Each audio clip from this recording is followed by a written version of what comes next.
I want to welcome everybody back to another edition of Community Conversations. I'm Bruce Flax, president of the Greater Mystic Chamber of Commerce. I'm here with Ellie, who's the owner of Arisu and several other stores right in the village. Correct. What are the 4 stores? So we have 4 stores. We have Arisu, which is a Japanese pulp culture store. We have the Cloak and Wand, which is a wizarding and a fantasy store. We have Alice in the Village, which is an Alice in Wonderland tea store and retail store. And we have Alice's Little Haunted Bookshop, which is a gothic, dark bookshop. Yeah, and they're all kind of clustered together right in the village, right? They're in Old Mystic Village, all of them in a walking distance from one to another. And it's interesting that there's a definite, Theme, yeah, and intent to have these kinds of stores. Yes. How did you get into, how did this all start? So I opened the first store 10 years ago, which was Alice in the Village. It's an Alice in Wonderland tea store and tea shop. It was my first try of creating a space that will not just be a retail space, it will tell a story. I looked for a long time for the right place to do it. And 10 years ago, we moved to this area and came to Old Mystic Village and thought to myself, this is the perfect place to have a whimsical tea shop. And we opened Alice in the Village and extremely happy with the success that it had.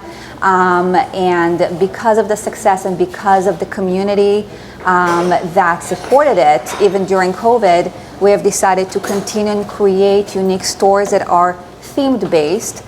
So our second store we opened was the Cloak and Wand, which was actually open during COVID.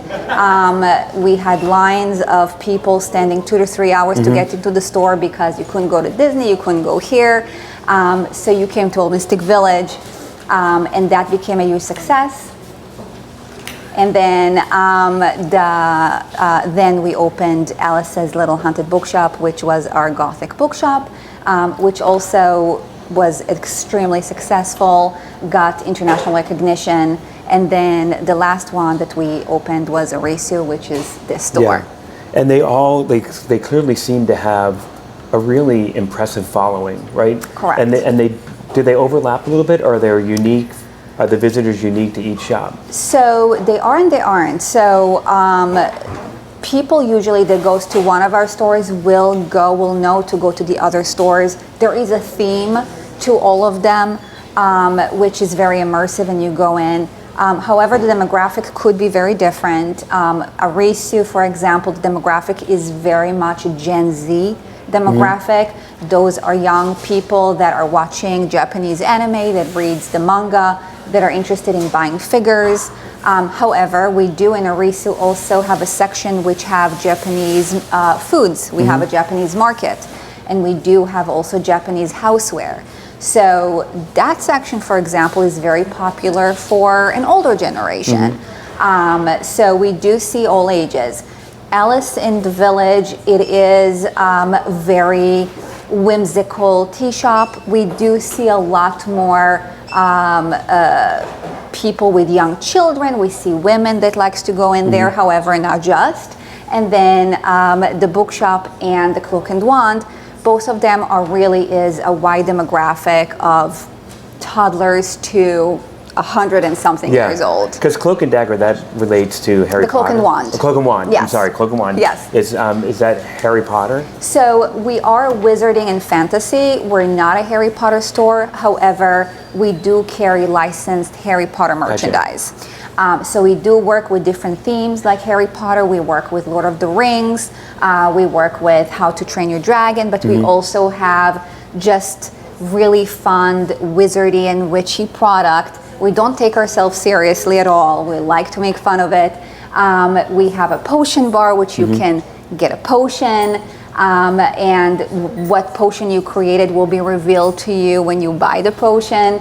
You can buy a wand, and the wand power will be revealed to you when you go and you check out the wand. You can adopt a magical creature, win an adoption certificate in the ceremony. So it's very interactive and a lot of fun. That's really great. Like seems like there's a lot going on. It's very fantasy based, right? And so with with the bookstore, Yes. you have a coffee shop in there too, right? Isn't there like a... So no, so the bookshop is actually the only one that does not have any food or drink component in it. Got you. So that is, it's called Alice's Little Haunted Bookshop, and it is little. Okay, Yes, so you gotcha. go in, it is little. However, it is connected with a wall and a looking glass to Alice in the Village because it's a part of a story. Yeah. So the whole concept is that Alice in Wonderland is based on a girl named Alice who lived in Victorian England. Victorian England was a very dark and gothic time, which is being represented by the bookshop. But if you are in the bookshop, you have a looking glass that you can take a look and see Alice in the Village. Alice in the Village is the opposite, is very whimsical, a lot of flowers, imagination, it's beautiful, and that represents Wonderland, the imagination, the childhood. So those two really goes together. That's nice. And the coffee shop that's in there, when you first were creating that space, Yes. was that part of it all along? Yes, so when we started Alice in the Village, we are a tea room. We actually, very good that you mentioned that, we do not sell coffee. We do sell tea and we sell different types of tea. I need to have better researchers. That's okay. We have anything from hot tea. Yeah. We have 100 different types of hot tea. We have iced tea. We have butterfly tea. We have slush teas, and we have bubble teas, which is very popular. You know, you can get whatever kind of tea drinks you can think of. When we started it with the counter. We also offer a lot of little treats. For example, we have a lot of macaron flavors, and then we have also scones as well.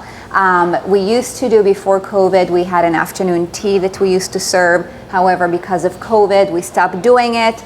And this is unfortunately something that we're not going to continue in offering in the future. We just found out that with today's economy and everything that is happening, we're actually better off being a takeout place, still a very whimsical place, fun place, but a takeout place. And as the businesses opened, Yes. can you talk about some of the things you learned from the first opening to the second to the third, and how it got you to Arisu? So, you know, from business perspective, when we opened Alice in the Village, you know, as a new business, it was hard for us to get recognition like any new business. It's not something that you open and all of a sudden you're a huge success. And 10 years ago, social media was just starting. There was Facebook, and that was not really, you know, that popular. So it was because of the community, because of people heard about us, they visited us, they told their friends. This is how we got the customer to come and visit the store. As the years went by and we got more recognition and we became viral on social media, it was much easier to market it. We opened the second store, the Cloak and Wand, during COVID, as I said. We already had a really good base because of Alice in the Village of people that followed us. Socially. Yeah. So when we already did the prep to open the Cloak and Wand, we already had a really good base to market it to. So when we opened the Cloak and Wand, we had a huge crowds already in line waiting to get into the store, which was not the same as we opened Alice in the Village. And it was very similar experience when we opened the bookshop, which was our third store. We used our social media in order to market to our current customers and to the area, and that was a huge success. Arisu was the last store that we opened. I think we opened it in 2023, July 2023. That sounds about right. And that really defied any expectations for us. And that was also because, again, as I said before, we're looking at Gen Z. Gen Z is very much motivated by social media. And as we had influencer coming and doing videos of the store, that gained momentum. We had millions of views and we had huge crowds coming to the store. And that's how the store became such a huge success very early on. I recall that ribbon cutting that we did, and the line of people was down into the Yes. parking lot. Yes. And it's amazing, and I think that, you know, in that year, like 23, social media certainly was a thing, and it continues. Absolutely. Right, to like to direct how you do things. Correct. And it's really all you need. I agree. For a business, really social media is extremely important, and that's what can make, I would not say break, but that's how can make a business more successful. Know how to use social media, know how to use your customers, okay? So you have customers that come in, encourage them to take videos, to post, to tag you. That's what brings their friends, that's what brings their neighbors. It's extremely important, and these days, it's almost as a business, the only marketing tool that you need as a business owner. Well, I think that one of the things that is truly incredible about what you've built here is that, and we talked about this off camera, but that they're destinations, that people are, you think that people come to Mystic for the aquarium or the seaport or Old Mystic Village, but they're coming here to visit your stores. Yes, we do, and you know, we're trying to build a destination. There is a difference between just having a retail store and coming in to a retail store that tells a story, and that's what we're doing. If you're taking the Cloak and Wand, for example, when you come and you buy a product, you don't just buy a product, you have an experience. You don't need a wand, but if you have a wand, if you buy a wand, you get the experience of what the wand is, what is the power, you have the ceremony, you have everything that goes with it, right? So you don't buy just something, right? You buy a memory, and that is what we're really trying to build here. And I'm very lucky that we were able to, and we're very successful in doing that. But that's why people are coming to the stores. That's why they're seeing it as a destination. I don't have to go to Disney. I don't have to go to Universal. I can come to Mystic. I can come to Old Mystic Village. I can have a wand. I can adopt a magical creature. I can be in Wonderland. I can be immersed in that right here in Mystic. And when you do that, and this will be my last question. Yes. When you do that, do you take it home with you? I know you take the wand home with you, Yes. but you follow the adopted animal as well, right? So it's very funny. So yes, the experience does not stop at home. Right. So if, for example, you're adopting a magical creature, you have the ceremony, you sign a certificate, you get the creature home with you, but you also get a care instructions, what you need to do, what you don't need to do, which all are very funny and you have to follow through. But you also get a business card of the Ministry of Magical Creatures, that if you have any issue with your magical creature, you have to call and they're going to help you.